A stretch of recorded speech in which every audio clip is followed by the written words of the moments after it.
Looks like an interesting gallery. It is. It's an excellent place. Spot here in Annapolis. Looks like a good show. So this is your work? This is the new exhibition, and the change is very interesting in the gallery from one day to another. The whole room is changed, although it's the same room, but you have this traveling parts that comes and leaves with the opening, and with the people that wants it to their home, to their new places. It's a constant traveling. Take us in, show us around. All right, here we go.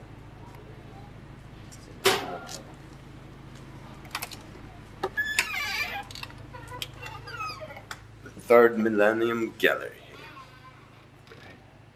Oh, I see the logo. Nice. Here's the room where it happens. And it happens to be, this time, there's more than 50 paintings, or around 50 paintings. Oil paintings on linen, traditional techniques, traditional material, I should say. Charcoal on linen, fixated by a certain resin and oil paintings. And we should start with Daisy then. And this is a motif of Daisy. Daisy is a horse that lived 100 years ago and was photographed by Edward Murbridge. And he took this extraordinary photographs. He did what we consider to be a motion picture. Today he took 12 or 24 photographs of a body or several bodies moving in time.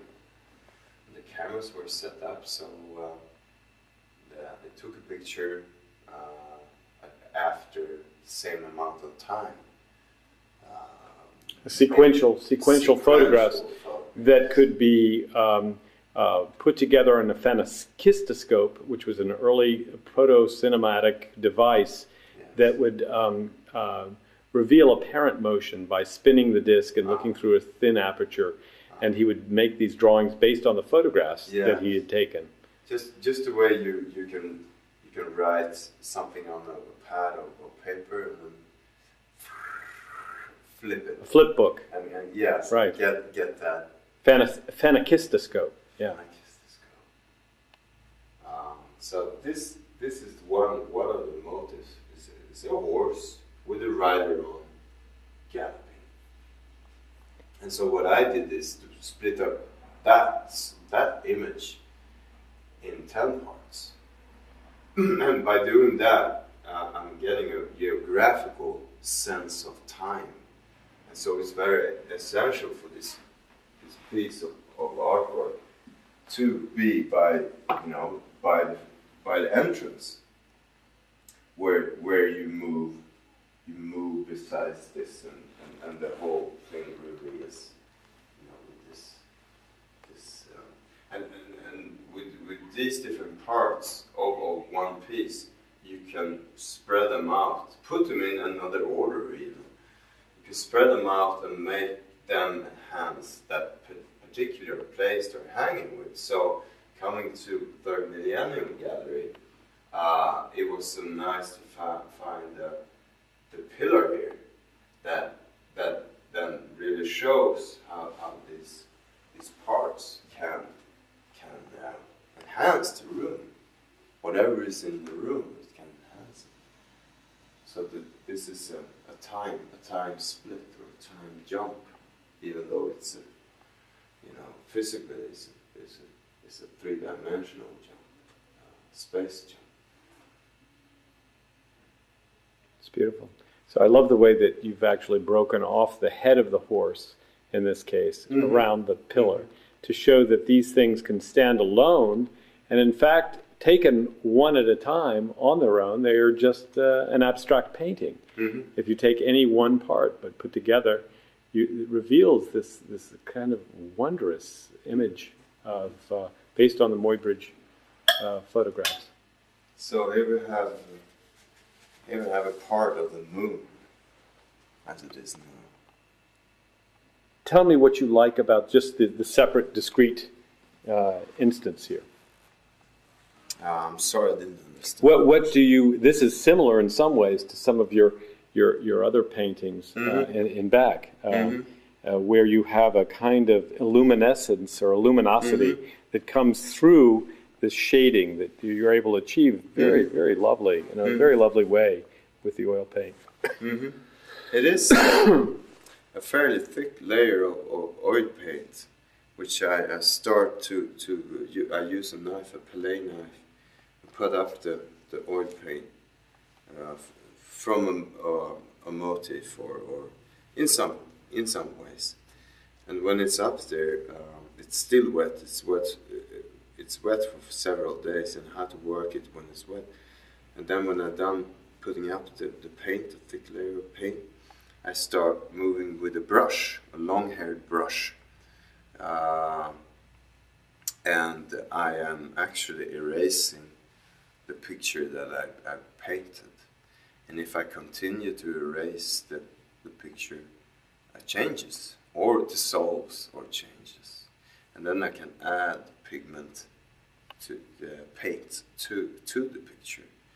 And so the motif could actually change to something else.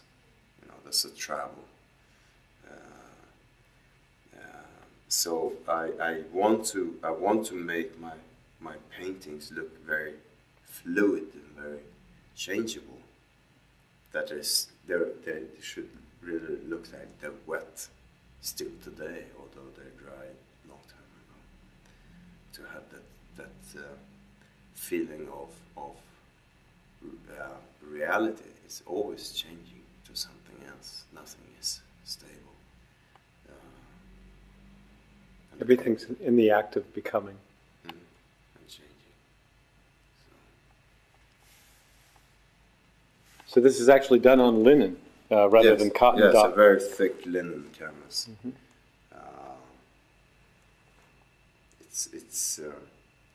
I'm fortunate to use quality material. They bring a concentration because they bring a concentration to the work, since there are, it's a good fundament to work with the material that's precious, and you can feel that concentration, that respect to the material. It was derived from life, charcoal, or using toxic pigments. It's also a responsibility to make something that is worthwhile, although the way I use paint and toxic paints, it does create a hazard for the environment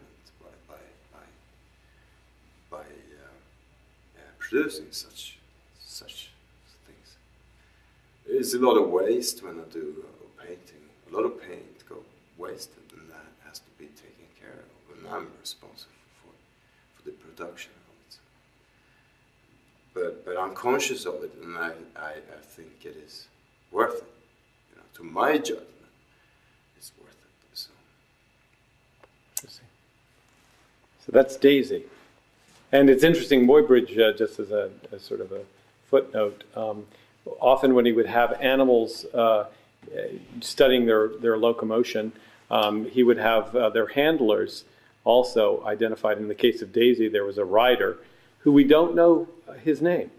He simply identified his motion study of the horse as Daisy with Ryder, which I think is really kind of an homage to the animal in a way that is kind of touching.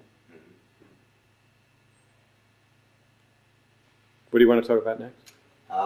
We can go to yes. We can go to this diptych of the horse and the rider, and it's this one I used the splitting up of different parts only with two different parts, and they overlap each other, so there's not this splitting up of the image like this one. It's more an image that is split up a time, because the right one, the red one, for me it represents seeing a view, a flash, a moment of time, a flash, bzz, a crucial moment. Maybe it's the end of a race. It could be an X-ray. It could be, it's an instant, and this is the instant after when you shut. When the eye is shut. This is the after image of this motive in your eyelid. The retinal retention of light. That often happens when you look at the sun, for example, and close your eyes. Yes. You see an image very much like that. You get magnificent colors, but most of them are in red. After image that slowly dissolves. Okay, speak something about the text. Tell me something about the text there. It's more like a sound. It's more like a sound, and it's fantastic how we can read a text and then hear a sound, or get a vision of a horse. We're so alert to reading and then visualize. Visualizing. Visualize the thing that is written. I can see that as a phenomena. Somebody makes a motion picture from a book, and it seems to be very common that people that have read the book, they go to see the film, and it's not what they realized. The book was better. Because we have so strong imagination powers. What does that mean?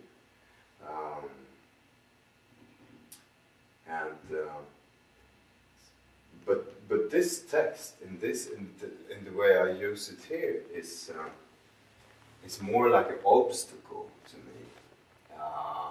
The title could be the title of a painting could be very annoying. It's like you like to have the picture of itself, and